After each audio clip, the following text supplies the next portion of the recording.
नमस्कार दर्शकों, मैं हूं शुभम शर्मा और आपने देखना शुरू कर दिया है 10 न्यूज़ नेटवर्क। दर्शकों, आपकी जानकारी के लिए बता दूं, नोएडा फाउंडेशन डे आ रहा है। 17 अप्रैल को नोएडा फाउंडेशन डे मनाया जाता है। इसी कड़ी में 10 न्यूज़ नेटवर्क नोएडा की हस्तियों के इंटरव्यू लेने शुरू कर रहा है। हम नोएडा की हस्तियों से जानते हैं कि जब ये नोएडा में आके बसे थे तब नोएडा कैसा दिखता था और आज 17 अप्रैल को जब नोएडा फाउंडेशन डे मनाया जाएगा तो क्या बदलाव आ चुके हैं नोएडा में अब तक। इसी कड़ी में हमारे साथ अमरनाथ धवन जी मौजूद हैं। इनसे बातचीत करते हैं कि जब ये नोएडा आए हैं, इन्होंने नोएडा को बसते हुए देखा है, नोएडा को औद्योगिक क्षेत्र बनते हुए देखा है, नोएडा को एजुकेशन हब बनते हुए देखा है। इनसे बातचीत करते हैं कि अब के नोएडा में और पहले के नोएडा में क्या बदलाव है। सबसे पहले तो अमरनाथ जी, आपका स्वागत है हमारे चैनल में। बहुत बहुत धन्यवाद। अमरनाथ जी, मैं आपसे ये जानना चाहूँगा, आपको नोएडा में बसे हुए कितने साल हो गए हैं अभी तक? मुझे अब हम आए थे यहाँ पर 98 में और अभी फिर 2000 में इसी सेक्टर में हूँ, सेक्टर 52 में। 2000 से 22 साल से यहाँ पर है, तो टोटल 24 साल हो गए हैं। टोटल 24 साल हो गए हैं। जब आप आए थे, जब नोएडा कैसा लगता था आपको, और आज 2022 चल रहा है, 22 साल हो गए हैं, तो क्या बदलाव नज़र आता है नोएडा में, पहले के नोएडा में और अब के नोएडा में? कई तरह के बदलाव आ गए, बहुत सारे अच्छे भी हो गए, डेवलपमेंट काफ़ी हो गई, काफ़ी चीज़ें बन भी गई, और कुछ ये चीज़ें भी ऐसी आई कि उसमें कंजेशन थोड़ी बढ़ गई है, भीड़ भड़क्का थोड़ा सा बढ़ गया है, और कई तरह के जो है चीज़ें जो है उसको दुरुस्त करने की ज़रूरत है। तो हम लगातार जो है, मैं यहाँ पर सबसे पहले इस सेक्टर में यहाँ आया हूँ, और यहाँ की RW मैंने ही बनाई है। शुरू में मैं 2000 में यहाँ से बने हैं, और 8-9 साल से मैं लगातार यहाँ का अध्यक्ष रहा हूँ इसी RW का। और फिर एक शहर की बड़ी संस्था जो है सभी RW को, जो फेडरेशन जो है, उसमें भी मेरा 2006 से लगा 2019 में मैंने काफ़ी उसमें काम किया है, और काफ़ी चीज़ें उसमें डेवलपमेंट करवाई हैं, और काफ़ी सुझाव भी दिए इसको करने के लिए गाय बगाए। अच्छा, अभी 2022 चल रहा है, क्या लगता है नोएडा को अभी किस चीज़ की ज़रूरत है, क्या बदलाव होना चाहिए, क्या प्रमुख समस्या है नोएडा शहर में आपके अनुसार? प्रमुख समस्या तो लोकल छोटी मोटी काफ़ी हल भी हो गई हैं, चल भी रही हैं, लेकिन इस वक्त जो है 3-4 समस्या जो है बहुत ज़्यादा, जिस पे हम अभी तक भी कर रहे हैं। एक तो जो स्टे डॉग्स, यहाँ पर लोग जो है हर सेक्टर में बहुत लोग परेशान हैं, कुत्ते बहुत काट रहे हैं और ज़ख्मी हो रहे हैं। लेकिन अभी हमने इसके सॉल्यूशन के लिए हमने इनको शेल्टर बनाने के लिए बहुत, एक उत्तराखंड हाई कोर्ट का ऑर्डर भी है कि सब स्टे डॉग्स उस शेल्टर के अंदर रहना चाहिए, ये सड़कों गलियों में नहीं घूमने चाहिए, और ये लोगों को परेशान जो करते हैं उसकी कोई हल इसके लिए होना चाहिए। लेकिन जब वो अभी तक उन्होंने शेल्टर का तो नहीं सोच रहे, लेकिन कभी कभी नसबंदी, स्टेरिलाइजेशन का यही कार्य करते हैं, वो भी सफल नहीं हो रहा। वो कोई एजेंसी द्वारा अपॉइंट करते हैं, वो भी हट जाती हैं। लेकिन अभी उसको हम कहते हैं टेम्परेरी तौर पर वो स्टेरिलाइजेशन, नसबंदी को जारी रखें, और अगर एजेंसियाँ नहीं आती तो अपने डिपार्टमेंट खोलें, एक डॉग सेल वहाँ पर खोलें अथॉरिटी के अंदर। तो इसके ऊपर हम लगातार कर रहे हैं और कोशिश करते रहेंगे कि इसका हल निकले, क्योंकि लोग इस सेक्टर वाले इस चीज़ मसले से बहुत परेशान हैं। दूसरा जो है, हमारा ये जो है लीज होल्ड चले जा रहा है कई साल से, और अभी लोगों ने, ज़्यादातर लोगों ने, अथॉरिटीज़ ने वो सब लीज रेंट भी पे कर दिया। तो हर छोटे मोटे काम के लिए अथॉरिटी के पास जाना पड़ता है जब तक लीज है, तो अपने मालिक होते हुए भी उनको उनके सिर नीचे, अथॉरिटी के नीचे है। तो बहुत सारे लगातार हमने लिखे हैं और प्रोटेस्ट भी करते रहे हैं, हर मीटिंग भी करते रहे।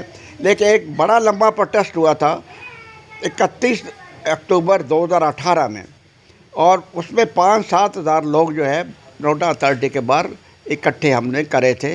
और उसको बाद में शाम के टाइम लोक टंडन साहब जो चेयरमैन साहब थे, उसके बाद एक मीटिंग उनके जेर अंदर हुई, और डॉक्टर महेश शर्मा जो यहाँ के उस वक्त मंत्री थे और अब सांसद है हमारे, वो उनके और हमारे एक फेडरेशन जो है सभी RW के ऊपर जो बनी है पुनर्वा, उसके चेयरमैन और 2-3 और एक इंडस्ट्रियलिस्ट के भी रिप्रेजेंटेटिव वहाँ मिला गया कि ये इसको हम फ्री होल्ड कर देते हैं नोएडा को। लेकिन औद्योगिक का नहीं माने, रिहायशी का मान गए थे, वो 31 अक्टूबर को एग्री हो गया। अगले दिन नोएडा बोर्ड में रखा गया 1 नवंबर 2018 में, और वहाँ से भी पास हो गया और वो शासन में इसको भेज दिया गया फाइनल नोटिफिकेशन और स्वीकृति के लिए, लेकिन अभी तक नहीं आई।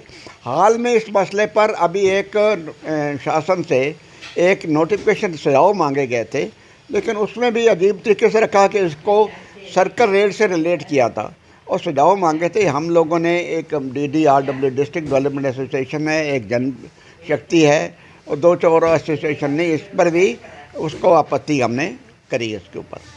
अब देखो क्या होता है। अभी तो विधायक जी नए अच्छे बड़े एक्टिव आ गए हैं, इनकी मदद भी लेंगे और दोबारा इस मुद्दे को हम ज़ोर से उठाएंगे। दूसरा, बिजली और पानी के मसले पे, बिजली का जो है थोड़ी बहुत भी हवा झोंका आता है तो बिजली काट देते हैं। तो हमारा इसमें लगातार प्रयास रहा है कि इसको अंडरग्राउंड करना चाहिए, लेकिन बड़ा स्लो धीमा इसमें चल रहा है, लेकिन इसके ऊपर भी करेंगे कि जो है बिजली के तारें जो खंभे नीचे अंडरग्राउंड होनी चाहिए। ऊपर से तो ज़रा से झोंका आता है बिजली वो बंद कर देते हैं। पानी का मसला ये है कि लगातार पानी के जो है क्वालिटी बिल्कुल ख़राब आ रही है और क्वांटिटी पूरी भी नहीं आ रही। तो गंगा का जो है, गंगा की मात्रा बढ़ाना चाहिए इसको, ताकि क्वांटिटी काफ़ी मिले और हर सप्लाई पॉइंट पे हम कहते हैं फिल्ट्रेशन पॉइंट बनना चाहिए, फिल्ट्रेशन इसके रिफाइनिंग करने के लिए। और एक जो हमारा इसमें फेस्टिवल जो सीज़न आता है उसमें 1 महीने के लिए गंगा नहर की सफाई करते हैं और पानी वहाँ पर लोग ठीक से मिलता नहीं है। तो हमने इनको सुझाव दिया कि ये तो हर साल का मामला है और ये कहते हैं उसी टाइम में होना चाहिए, क्योंकि वो चौमासे के बाद होता है। तो इसलिए उसको वो ये कहते हैं कि भाई हम कर रहे हैं, लेकिन हमने सुझाव दिया कि बराज बनाओ, उनका स्टोरेज बनाओ पानी का, 1 महीने के लिए पानी स्टोर रहे। पहले जब पता है कि अक्टूबर में होना है तो सितंबर में उसका बंदोबस्त कर लेना चाहिए। तो पूरा जो है उसमें अभी 1 हफ्ते के लिए इन्होंने कुछ करा था, वो भी ठीक से हुआ नहीं, लेकिन उसको रिजर्वायर बनाए, बैराज बनाए, कोई और स्टोरेज कैपेसिटी उसको रखें। 1 महीना पानी लोगों को, उस वक्त फेस्टिवल सीज़न होता है, पानी की ज़रूरत भी ज़्यादा रहती है और उसी वक्त पानी कम मिलता है। तो ये मोटे मोटे रहे, इसको ऊपर हम लड़ते रहे। बाकी लोकल इश्यूज़ तो बहुत सारे हैं, लेकिन ये ब्रॉड पॉलिसी इशूज़ ये है। नालों की सफाई के लिए भी अभी शुरू कर देना चाहिए। नाले बड़े बदबू करते हैं और ये करते क्या है, इसी पीरियड में नालों को करते हैं और बाहर जो स्लज जो बाहर लगाते हैं वो सूखने के लिए डाल देते हैं, अंदर फिर चले जाता है 1-2 महीने के बाद। तो और जो नालियाँ जो अंदर सड़कों सेक्टरों के अंदर है वो कहीं से टूटी हैं, उनका स्लोप भी ठीक नहीं है। तो उसको रेक्टिफिकेशन करने की बहुत बार लिख चुके हैं, देखो कुछ करते नहीं हैं। और इस समस्याएं बहुत है, लेकिन समाधान नहीं मिल पा रहा है अभी तक इन समस्याओं का तो समाधान अभी हुआ नहीं। चाहे कई बार आश्वासन में मिलते हैं, हम कर रहे हैं, लगे हैं, सोच रहे हैं, कहीं जैसे कुत्तों के बाले में टेंडर करते हैं, टेंडर नहीं होता। तो इसी तरह पानी के ऊपर भी इन्होंने कुछ मांगे थे, कोई एजेंसियों का कोई आगे आई नहीं, तो नहीं हो रहा मामला। अच्छा, आपको भी जानकारी होगी शायद, अभी पूरे वर्ल्ड में सबसे प्रदूषित शहरों में जो सबसे प्रदूषित शहर आया है वो नोएडा है। एक लॉ एंड ऑर्डर का भी एक इशू और है कि लॉ एंड ऑर्डर में जो महिलाओं की जो है सुरक्षा, उसकी बड़ी सख्त ज़रूरत है।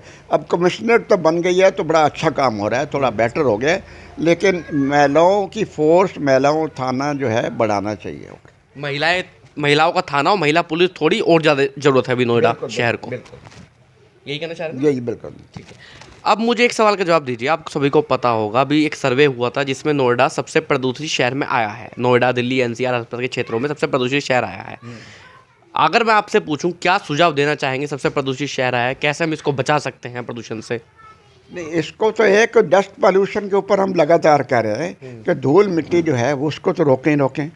क्योंकि अभी उन्होंने कई इंटरलॉकिंग टॉयल्स कहते कुछ लगा लेंगे, अभी भी कच्ची ज़मीन पड़ी है और कंस्ट्रक्शन जो है इस तरीके से धूल मिट्टी उड़ाती है। ग्रीनरी और बढ़ाने की ज़रूरत है। ग्रीनरी तो काफ़ी है नोएडा में, लेकिन और भी ग्रीनरी थोड़ी बढ़ाने की ज़रूरत है। ग्रीनरी बढ़ाने की ज़रूरत है, आप ये कहना चाहेंगे? अच्छा, लगभग 22 साल आपको नोएडा में रहते हो गए हैं, कोई ऐसी उपलब्धि बताइए जो आपने खुद अपनी आंखों से देखी हो, जिसको नोएडा शहर को सबसे ज़्यादा ज़रूरत थी उस उपलब्धि की। इसमें नोएडा की क्या, मेरी पर्सनल भी है वो, जो नोएडा टोल जो है वो, उसमें कंपनी जो आई है नोएडा टोल बेज कंपनी वाली, वो बड़ा लोगों को बड़े बढ़ाते जा रहे हैं, टोल वसूलते रहे। और 8,000 से शुरू हुआ 25 8 रुपये से शुरू हुआ 25 रुपये तक पहुंच गया पर एंट्री का। तो उसके लिए हमने काफ़ी लंबी लड़ाई लड़ी। जो फनरवा है उसमें मैं भी काफ़ी एक्टिव रोल था, और पर्सनली मैंने उसको काफ़ी जो है उस केस को लड़ा, और खूब प्लानिंग कमीशन की स्टडी भी मैंने पढ़ी, और कंसेशन एग्रीमेंट का करा। बहुत क्लासेस जो है लोगों के, पब्लिक के बहुत अगेंस्ट थे, और उसको भगवान की दया से हाई कोर्ट से निकल गया और नोएडा टोल फ्री हो गया। तो ये आपकी अभी तक की सबसे बड़ी उपलब्धि रही है, नोएडा शहर की भी। नोएडा शहर की है। अब टोल फ्री हो गया, अब आराम से गाड़ियाँ जाती है। लेकिन उसमें अभी एक और काम बाकी है। अभी फिर वो लोग अपील में चले गए सुप्रीम कोर्ट में, तो अभी केस तो चल ही रहा है तब से 2-3 साल से। लेकिन हम इनको अथॉरिटी को ये कहते हैं कि ये अब टोल वसूल करना तो बंद हो गया, लेकिन वो कंपनी वहीं के वहीं बैठी हुई है, और वो इसलिए बैठी है कि वो कह रहे हैं एग्रीमेंट तो हमारा कैंसिल था, हाई कोर्ट ने करा नहीं, हमारे तो टोल वसूल करना बंद कर दिया। तो हम कहते हैं उसको कंसेशन एग्रीमेंट को भी रिवोक कराओ, रद्द कराओ, क्योंकि अब इसमें एक क्लास जो शुरू में कंसेशन एग्रीमेंट हुआ था उसमें 2 क्लासें हैं। इसका 30 साल के लिए करार है, या 30 साल, या इसका उनकी लागत जो है, प्रोजेक्ट कॉस्ट जो है वो वसूल हो जाए। तो हाई कोर्ट में जब केस चला, सुप्रीम कोर्ट में गए, तो उसमें CAG रिपोर्ट भी आ गई। इन्होंने इनका जो है कॉस्ट ऑफ प्रोजेक्ट जो है बिल्कुल इन्होंने रिकवर कर ली। तो वो जब कॉस्ट ऑफ प्रोजेक्ट इनको मिल गई और काम ख़त्म हो गया, तो इसके लिए क्यों बैठे हैं हमारे पास। और उनको अभी खाम है वहाँ पर मेंटेनेंस भी नहीं कर रहे हैं, और उनको आमदन जो है होल्डिंग के ऊपर और रेंटल इनकम के ऊपर अपना कमा रहे हैं। तो पब्लिक का पैसा अभी उसके बाद हम तो ये कह रहे हैं कि कर रहे हैं, और वो 11,000 करोड़ से ऊपर इन्होंने अथॉरिटी पे क्लेम भी डाल दिया। तो पब्लिक को लूट रहे हैं इनको। लेकिन अथॉरिटी वालों को तो हमने बहुत बार लिखा है, लेकिन वो कह रहे हैं स्टडी करवा रहे हैं। अभी इन्होंने वो उसके ऊपर लीगल केस नहीं बनाया। 22 साल में नोएडा अथॉरिटी को आप देखते आ रहे हैं, क्या लगता है नोएडा अथॉरिटी इस समय 2022 की बात कर रहा हूँ मैं, सही काम कर रही है अपने हिसाब से? कुछ चीज़ों पे करते हैं, अगर ये फॉलोअप करने के ऊपर है, लेकिन बढ़िया तरीके से नहीं है। इसमें बहुत तरीके से जो अगर बार बार चक्कर लगाने की ज़रूरत पड़ने पर कुछ हो जाते हैं, कुछ नहीं होते। लेकिन जो है बहुत से मुद्दे अभी लंबे थे, वो ठीक से नहीं हल होते वहाँ पर। नोएडा फाउंडेशन डे आ रहा है, कोई मैसेज देना चाहेंगे नोएडा वासियों को? नहीं, मैं तो शुभकामनाएं हैं वासियों, नोएडा वासियों को। और बहुत अच्छा शहर है। हम भी जब इस शहर में वहाँ से आए थे, मेरे कुछ रिश्तेदारों ने कहा था, अरे नोएडा में जा रहे हो यार तुम, क्या तो वहाँ तो बड़ी डकैती है और वो ये है। अब वो फ़ख्र से कहते हैं, अच्छा आप नोएडा में रहते हो। तो इतना फ़र्क आ गया इस पीरियड में। जब हम आ रहे तो कह रहे लगता है कि नोएडा की बुराई करते हैं, अब नोएडा के उनको उनके हिसाब से बढ़िया से बढ़िया हो गया।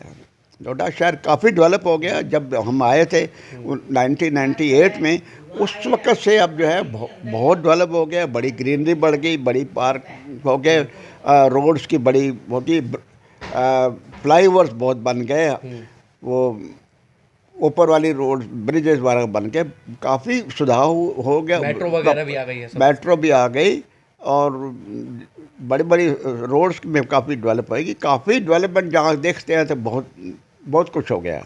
बहुत कुछ हो गया। चलिए, धन्यवाद अमरनाथ जी, सबसे पहले आपका। तो दर्शकों, ये थे हमारे साथ अमरनाथ जी, इन्होंने नोएडा के ऊपर चर्चा की है। आगे के लिए देखते रहिए आप 10 न्यूज़ नेटवर्क।